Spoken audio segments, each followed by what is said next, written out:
Dakhla has always been a prime fishing spot, with rich and fertile waters off the coasts of Western Sahara.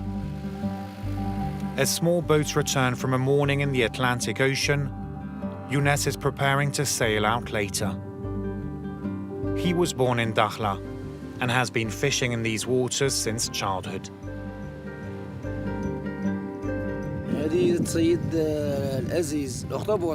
We often catch cuttlefish, octopus. There are lots of fish, but also a lot of trawlers. Dakhla is one of the wealthiest cities of Morocco. It could even become the richest, in my opinion, thanks to tourism and its maritime resources. Even its climate is good.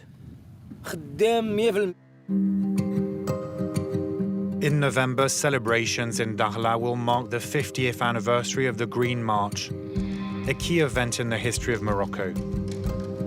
At the time, 350,000 Moroccan civilians marched into Western Sahara to claim what they believed was historically part of their kingdom. The area has vast phosphate reserves, and Morocco also wants to turn it into a hub for renewable energy, with sun and wind in abundance. 40 kilometers away from Dakhla, along a road in the Sahara Desert, we reach a huge port in the making. We have finished 85% of the bridge. It's 1.3 kilometers long and will link the logistical part on the mainland to the port here. The Dakhla Atlantic port is an essential part of the strategy of King Mohammed VI of Morocco to develop the region. It's designed to be a gateway for trade with the Sahel region and nations such as Mali, Burkina Faso, Niger, and Chad. The project is part of the royal vision for the Atlantic coast, particularly in terms of access to the Atlantic for the countries of the Sahel.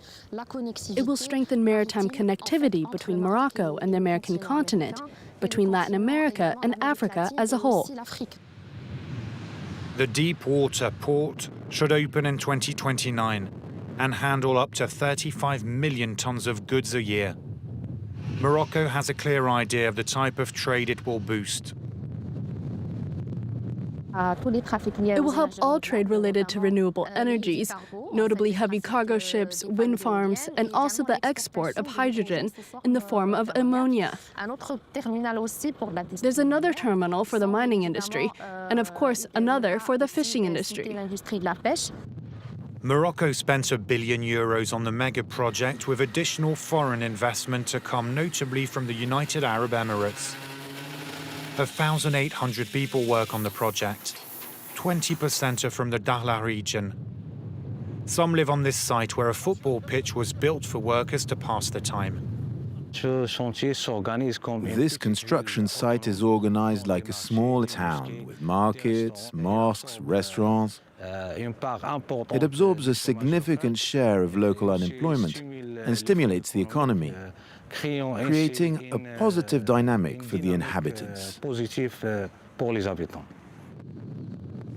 A former Spanish colony until 1975, Western Sahara is now largely under Moroccan control.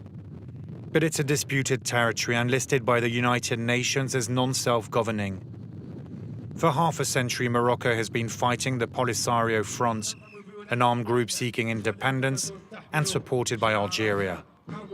Morocco has put forward a plan giving large autonomy to Western Sahara, and several nations have recently chosen to back Morocco, starting in 2020 with US President Donald Trump, soon to be followed by Spain, the United Kingdom, and France. For France, this territory's present and future fall under Morocco's sovereignty. The diplomatic changes are coming with increasing foreign investment. In Dakhla, construction work is everywhere, with new underground pipes, sidewalks, and the building of entire neighborhoods. 165,000 people live here. That's 50% more than 20 years ago. In the Sahara Desert, where it rarely rains, water is a scarce and valuable resource. So authorities ordered this desalination plant. a joint partnership between two energy companies, Morocco's Nareva and France's Engie. It's entirely wind-powered. It will provide drinking water to Dakhla and help irrigate new farming land. Morocco is accelerating the development of the area with foreign partners.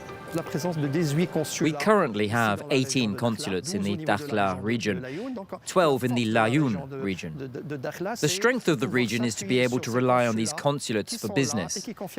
Their presence confirms the integrity and Moroccan vision in these southern provinces, but they also enable an economic bridge for a win-win partnership with all these countries.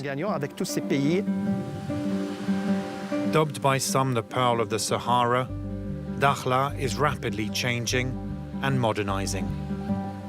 Morocco is also developing tourism to attract always more visitors and inhabitants.